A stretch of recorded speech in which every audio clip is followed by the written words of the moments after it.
everyone, and welcome back to my channel. In today's video I will be teaching you how you can crochet a V-stitch, which is very simple stitch to do, and it basically only consists of double crochets and chains, so it's very easy to incorporate it in different crochet projects. For this tutorial I will be using 4-ply cotton in this color, so it's easier to see all the stitches, and I will also be using a crochet hook which is 3.5mm.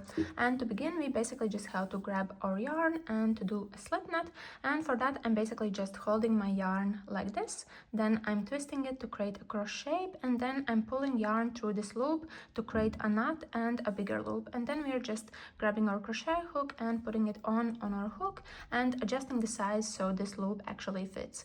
And then after that we just have to do some chains, and for this stitch we basically just have to chain multiples of 3 plus 1, so in my case I will be doing 16 chains. And to do a chain you just have to yarn over and then pull this yarn through the loop that you already have on your hook like this. So this is one chain, and then just repeat the same process until you have done the desired amount of chains that is needed for the length that you are going for. So in my case I'm doing multiples of 3 plus 1, so in total I'm doing 16 chains. And now here I have done 16 chains, and now we can proceed further with working on the first row. And to get started we first just have to skip 4 chains, so 1, 2, 3 and 4, and these 4 chains are going to count as 1 double crochet plus chain 1 space, so the last 3 are basically 1 double crochet. And then inside this 5th chain we are starting to do our V-stitch, and our first step is to do a double crochet, and for that we are yarning over, then going through this chain, grabbing yarn and pulling it up to have 3 loops on our hook, and then yarning over and going through the first 2 like this, then yarning over again and going through the remaining 2 like that. So this is 1 double crochet, and then once that's done we are just chaining 1, and then inside this same space we are doing another double crochet, so yarning over, then going through the same space, grabbing yarn and pulling it up to have 3 loops, then yarning over and pulling through 2 like this, yarning over again and pulling through the remaining 2 like that.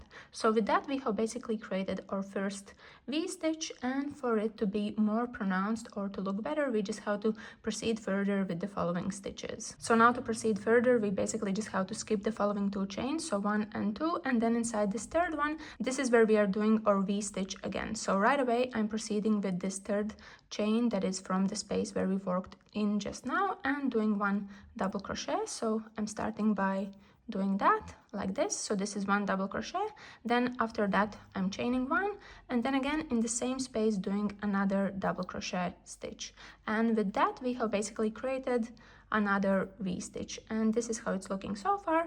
So again, once that's done we are again skipping 2, so 1 and 2, and then in the third one we are again doing our V-stitch, so starting by doing 1 double crochet like this, then again chaining 1 and doing another double crochet inside this same space like that.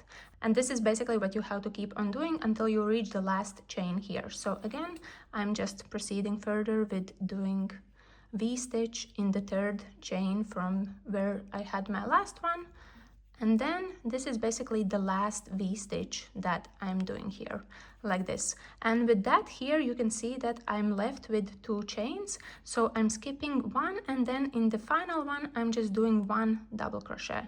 So I'm just going in the last chain in there like this and doing a double crochet stitch. So basically the start and end will always be 1 double crochet.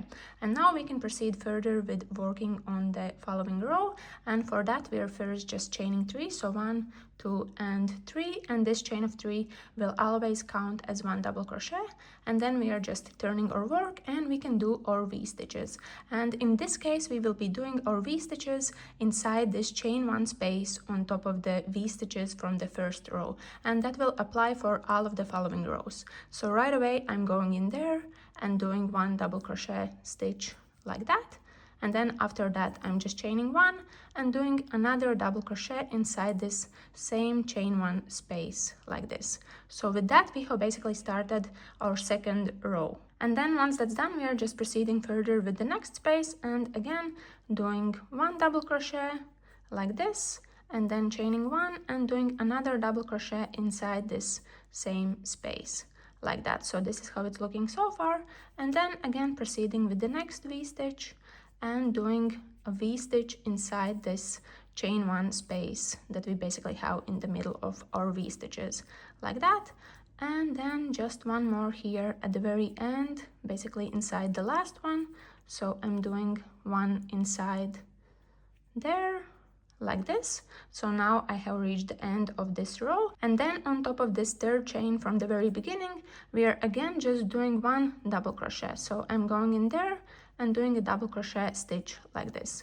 So this is how it's looking so far once I have done 2 rows, and basically from now on we just have to keep on repeating the process that we had for this second row. So we are starting by doing 3 chains, so 1, 2 and 3, and as always it will count as one double crochet. Then we are turning our work, and on top of or in the middle of all the V stitches we are doing a V stitch by doing one double crochet like this. Then we are chaining one and doing another double crochet inside this same space like this. And then once that's done, we are just proceeding further with the following V stitches that we have. So just keep on doing that, and feel free to use this stitch for whatever projects you wish. As I said, it's very easy to incorporate it because it's just double crochets and chain one spaces. Here I have done few rows already, and this is how it looks. I hope you enjoyed this video and found it useful, and if you'd like to see similar videos in the future, then just let me know in the comment section and I will try to prepare some. But otherwise, if you're new to my channel, then please subscribe, and I will see you later. Bye!